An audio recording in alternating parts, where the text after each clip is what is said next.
Bonsoir.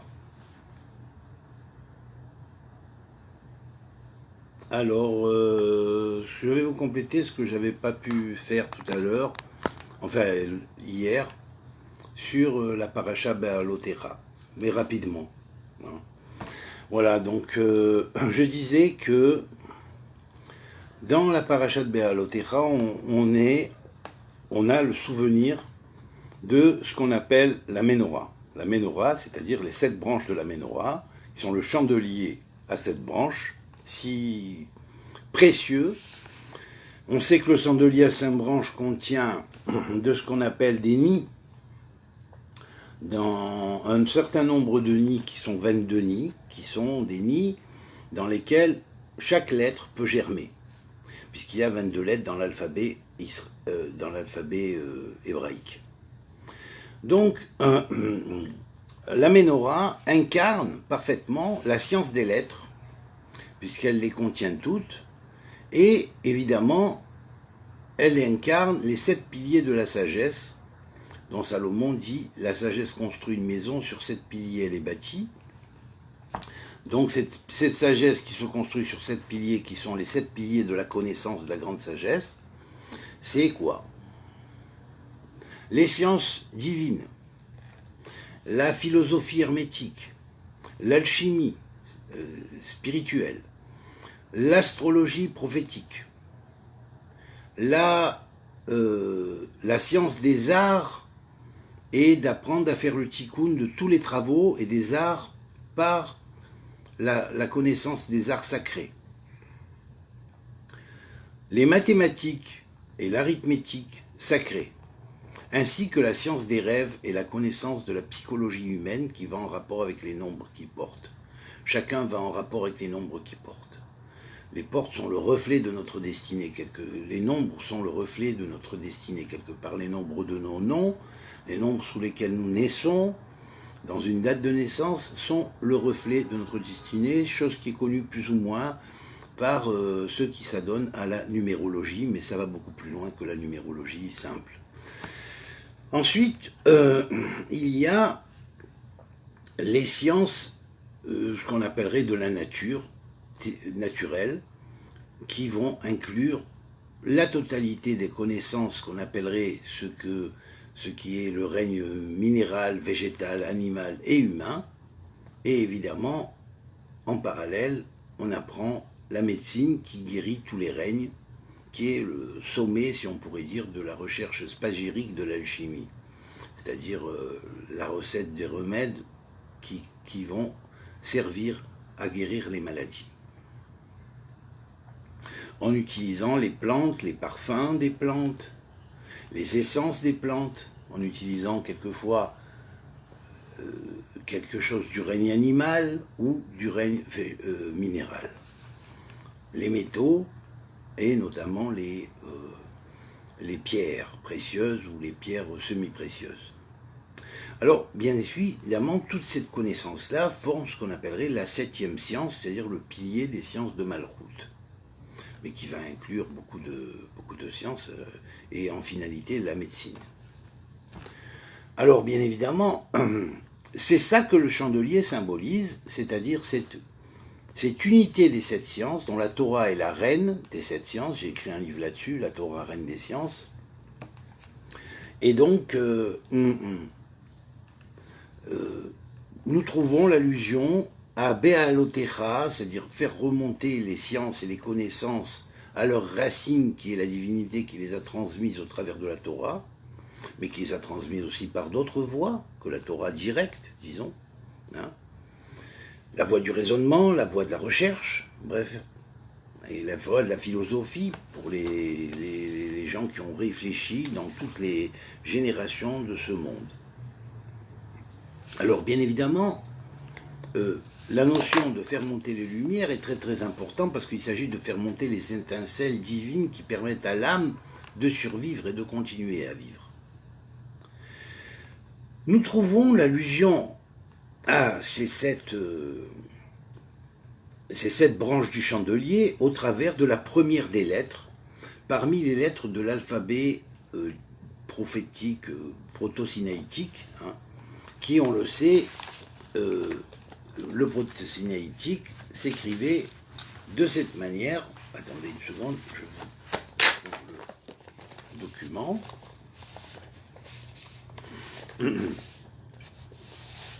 Voilà. Là, vous avez du proto-sinaïtique pur, sans ornement, simple. Il y a eu 2 alphabets proto-sinaïtiques comme cela, dont les variances entre les lettres, entre le premier et le deuxième, étaient de l'ordre de 6 lettres. Mais il y avait une tradition qui accompagnait la tradition, disons, de l'alphabet dépouillé de tout ornement, qui était l'alphabet des ornements. L'alphabet des ornements, c'était orner les lettres, soit de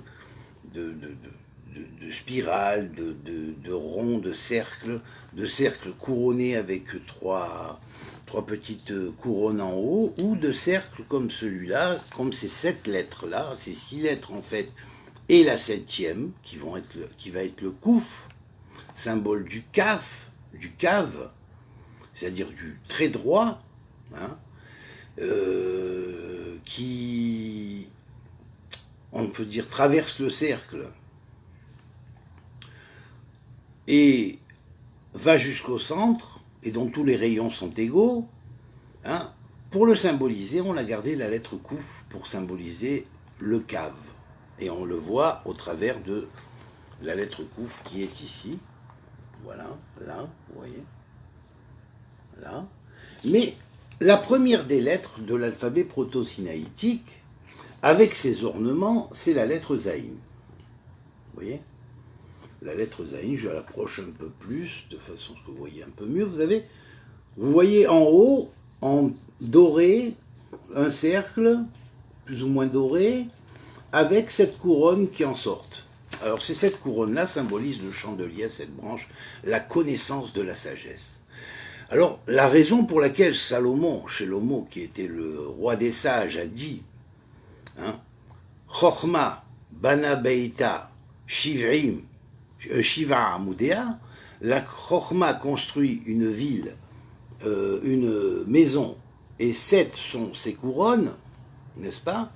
Eh bien, nous l'avons dans cette lettre Zaïn, qui est la première des lettres de l'alphabet proto-sinaïtique, donc qui dans sa forme représente un petit peu la jonction du ciel et de la terre. Le trait d'en bas horizontal, c'est la terre, le trait en haut horizontal, c'est le ciel.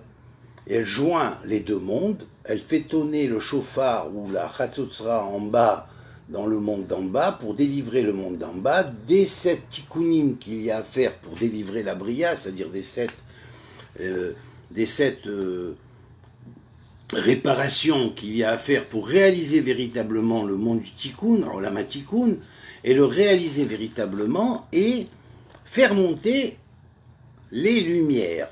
La montée des lumières est symbolisée par la menorah qui se trouve au-dessus d'un espèce de cercle là, étoilé, qui représenterait le symbole du soleil, qui est Metaken, les 7 niveaux inférieurs comme Zaïn et 7. Donc ça veut dire qu'il y a 7 branches à la sagesse, et sur ces 7 piliers-là, toute la Torah se maintient et tout le monde se maintient. Voilà. Donc nous avons ici la première lettre qui est le Samer. Ensuite, nous avons le Chet, qui là aussi, vous voyez ici, contient un petit soleil avec 7 branches, c'est-à-dire un Shin à 3 têtes et un Shin à 4 têtes, qui symbolise aussi la Menorah. Nous avons aussi la Menorah dans la lettre Yud, ici, à ce point-là. Oui. Alors là, son ornement fait monter les 7 plans. Là, ici, ce ne sont pas 7 branches, mais 7 plans de l'arbre de vie qui vont monter au travers de la Menorah. Avec toutes les lettres, bien évidemment, puisque toujours dans la Menorah, il y a toutes les lettres. Donc, après, nous avons la lettre Mem, que vous voyez ici, là, et vous voyez, elle a aussi un soleil à 7 lumières qui symbolise les 7 branches de la Menorah ou les 7 couronnes. Les 3 couronnes inférieures de la Torah, de la Keuna et du sacerdoce Kahuna, sacerdoce, de la Torah et du Malchut, du royaume, de la gestion du royaume, et les 4 supérieurs qui vont représenter aussi la couronne du bon nom supérieure, la couronne de la Torah supérieure, la couronne du Malchut supérieure et la couronne de la Keuna supérieure, c'est-à-dire de la prêtrise supérieure. Puisqu'il existe un Kohen en bas, sur la terre, comme il existe un Kohen dans le ciel, dont Michael et Kohen Gadol. Donc, nous avons ici, au travers de cette lettre même, qui symbolise aussi la matrice en général, hein, eh bien, ça représente la matrice de création des lettres du 22, du royaume, même c'est le Malchut, c'est le royaume, et comment cette Malchut du royaume construit les 7 lumières, ou les 7 piliers de lumière supérieure, et joint aux 3 piliers de lumière inférieure qu'elle va joindre à 4 autres piliers de lumière totalement supérieure, et comment elle va les joindre et les monter en haut. Ça s'appelle la montée des étincelles à leurs racines. Alors ensuite, nous avons la lettre Samer. Vous voyez ici la lettre Samer, qui correspond parfaitement à un arbre séphirotique. On reconnaît ici le Keter, qui est couronné de 7 couronnes ici, hein, le Chochma et la Bina, le Chesed et la Gevura, le Netzar, le Hod, le Yesod est ici et le Malchut est en bas. Voilà. Donc vous avez l'allusion au Séphirot.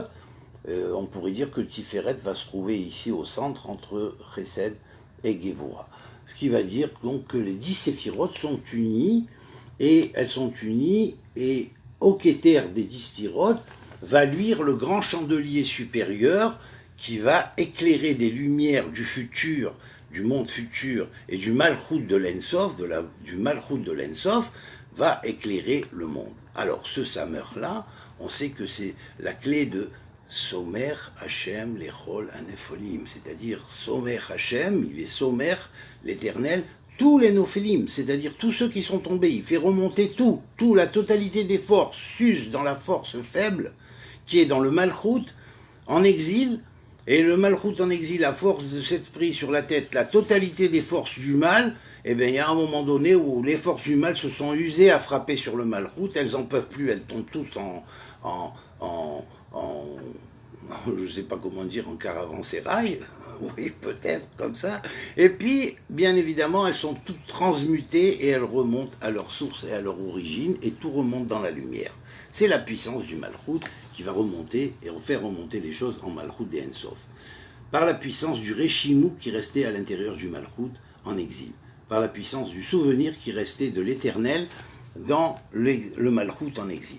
Voilà, ces choses-là, c'est du vécu, c'est du réel, donc j'en parle, voilà. Alors maintenant, je vais vous transmettre la lettre qui suit. Alors la lettre qui suit, c'est la lettre Resh. Vous voyez ici dans le Resh qui ressemble à une tête, hein, on représente la tête comme ça, là il y a le cou, là il y a la tête, ok.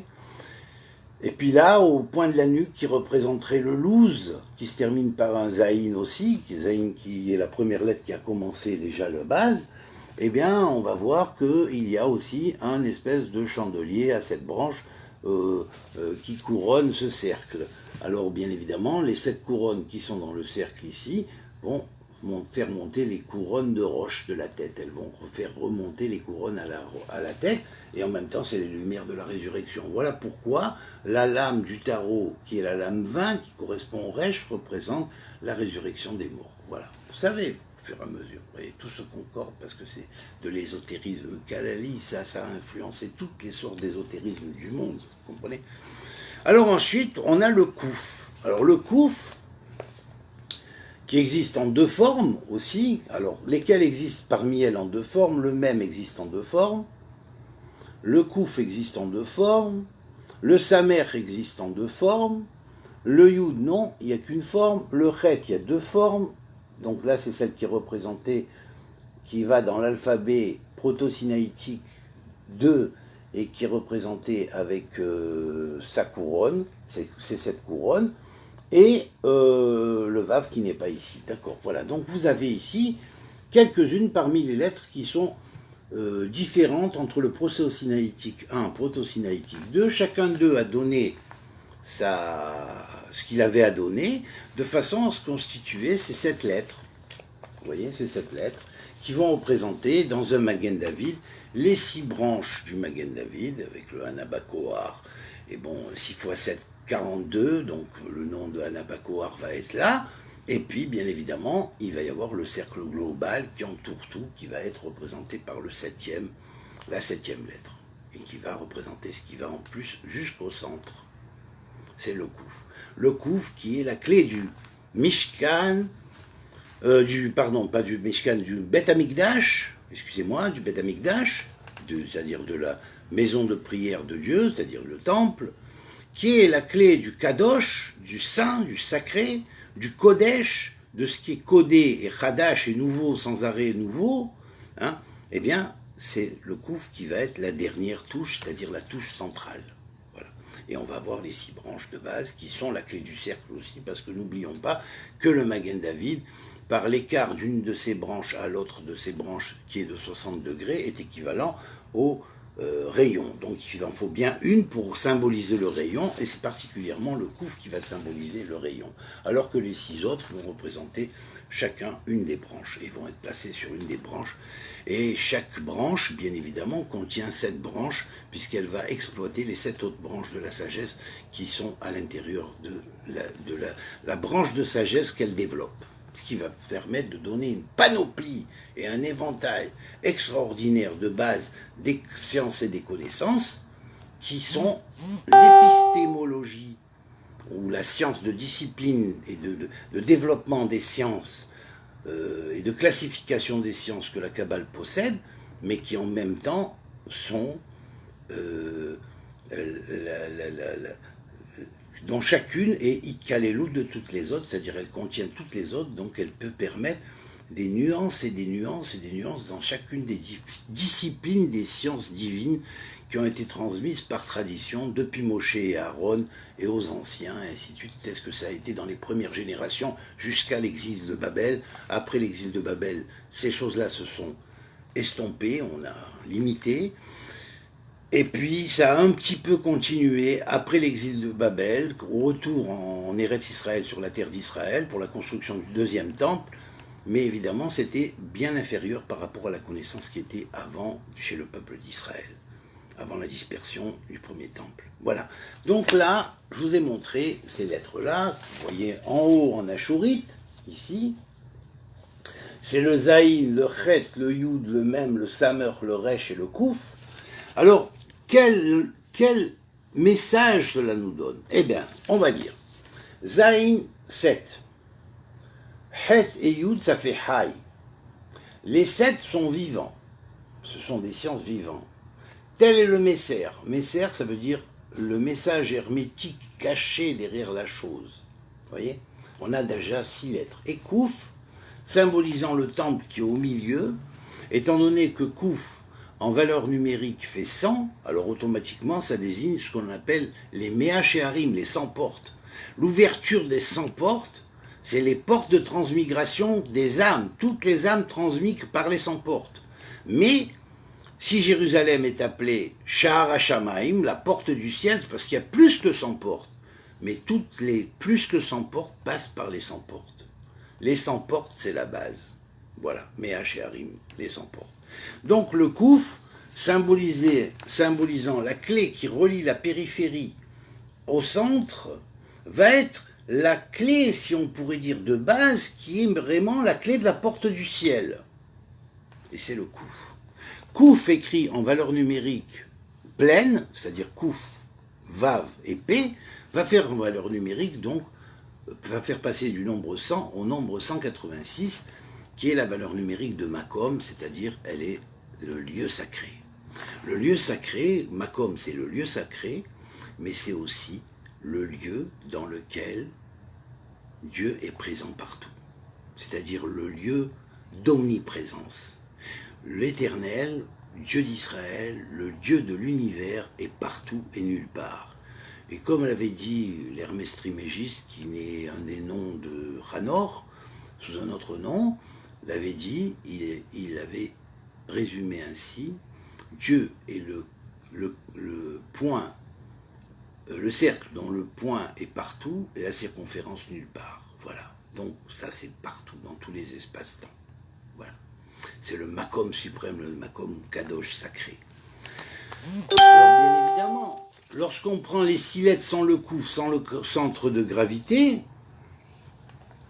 on pourrait dire on a 42, c'est-à-dire le tikkun sur ce qu'on appellerait les 42 stations que les Hébreux ont traversées dans le désert, qui s'étaient symbolisées dans l'Égypte ancienne par les 42 étapes sacrées que tout scribe devait parcourir pour recevoir une initiation complète à tous les mystères originels de la tradition primordiale qui était détenue en Égypte à cette époque. Et donc, automatiquement, nous avons le passage par ces 42 formes et voix, qui sont les 42 voix, dont la 43e, on sait, va être la voie de la résurrection qu'on va trouver au travers du Kouf ici, dans la première de ces branches.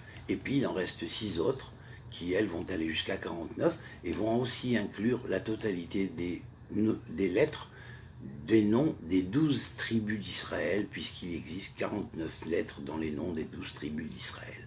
Alors vous voyez ces 49 lettres, elles sont réparties en 12 secteurs et conjointes avec d'autres lettres supplémentaires qui sont 23 lettres en tout, elles vont former ce qu'on appelle le grand nom de Dieu, le Shem HaMeforach. Et voilà comment le Shem HaMeforach, quelque part, se rejoint quelque part avec le Shem Membet, ou le nom en 42 lettres qui préside au Tikkun, alors que le nom en 72 lettres établit tout l'ordre dans la création, et dans les hiérarchies, et dans les empires célestes et terrestres. Voilà.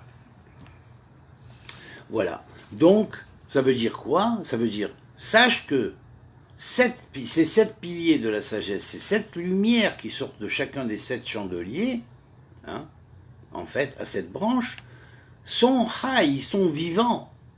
Ne va pas croire que ces lettres-là sont des lettres comme ça. Ne touchez pas mes lettres. Attention, disent les Égyptiens en ce qui concerne leurs hiéroglyphes. Là aussi, il ne faut pas s'amuser à toucher comme ça. On touche, on connaît, et là, on voit que la lettre elle-même jaillit des lumières. Elle rappelle aux enfants d'Israël qui ils étaient, comment ils ont reçu, quelle était la tradition. On pourrait dire cachée, Baal Pé, que Moshe et Aaron ont transmis aux anciens d'Israël d'abord, aux sages et aux prophètes, et aux sages d'abord, aux anciens d'Israël, puis aux prophètes, puis aux membres de la grande assemblée. Voilà, c'est ça, il suffit de les voir pour se rappeler. Voilà.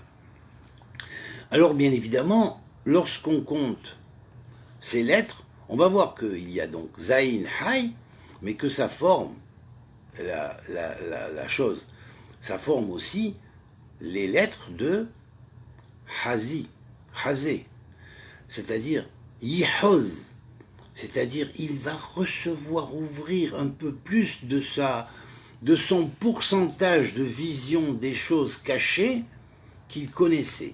Il va rentrer d'un ahouz à un ahouz supérieur, en sondant les profondeurs des choses, en rentrant dans la prophétie qui jaillit de ces lettres. Alors voilà, et après Messer, il y a derrière elle un message. Il y a derrière cela un message.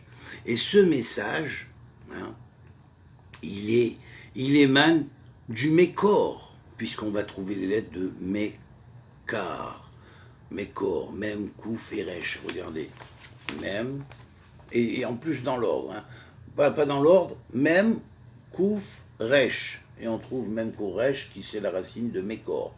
On trouve la racine de Messer.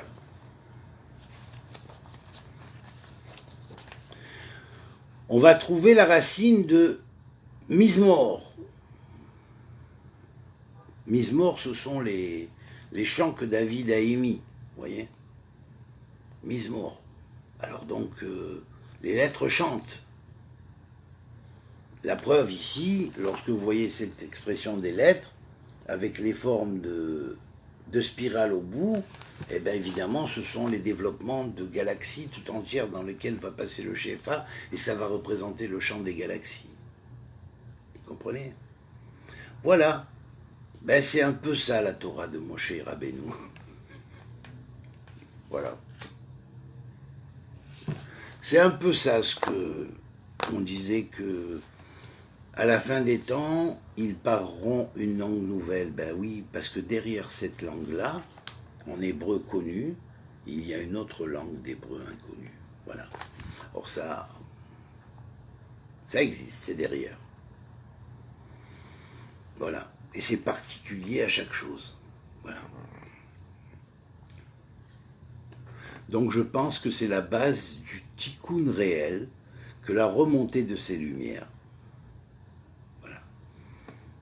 À part ces lettres, les autres sont des lettres à 3 tagim, et puis les autres ornements qu'on met, si ce ne sont pas des cercles avec 3 couronnes, soit des spirales, soit des trompettes, soit des chauffards, soit enfin bref. Voilà. Alors je vous souhaite un Shavua Tov, une bonne semaine, et que Dieu fasse que ça vous profite. Je ne me suis pas trop manifesté ces derniers jours parce que je prépare aussi le colloque, mais auquel j'ai été invité, et je remercie ceux qui m'ont invité à participer avec eux au colloque, et que Dieu les bénisse. Et voilà, donc réfléchissez bien là-dessus et sachez que ça s'apprend directement de P à O Z, de bouche à oreille aussi. Bon, là je transmets comme ça par voie, disons, virtuelle, mais je souhaiterais pouvoir, avec l'aide de Dieu, avoir une école où je pourrais enseigner directement à des gens vivants qui sont en face, vivants et qui travaillent cette science-là, cette Rochma, en groupe et d'une manière vivante. Voilà, c'est ça la véritable Torah de nos ancêtres. C'est comme ça qu'ils travaillaient. Allez, amitié à tous, que Dieu vous bénisse, et puis bon ben voilà, j'espère que ça fera une compensation sur le petit livret Torah que j'avais commencé en entrée avant Shabbat et j'ai pas réussi à finir, il y a eu un coup de téléphone et puis ça s'est coupé, je sais pas comment, bon ben bref. C'est pas grave, voilà, Shavua Tov et à très bientôt. Bonne semaine.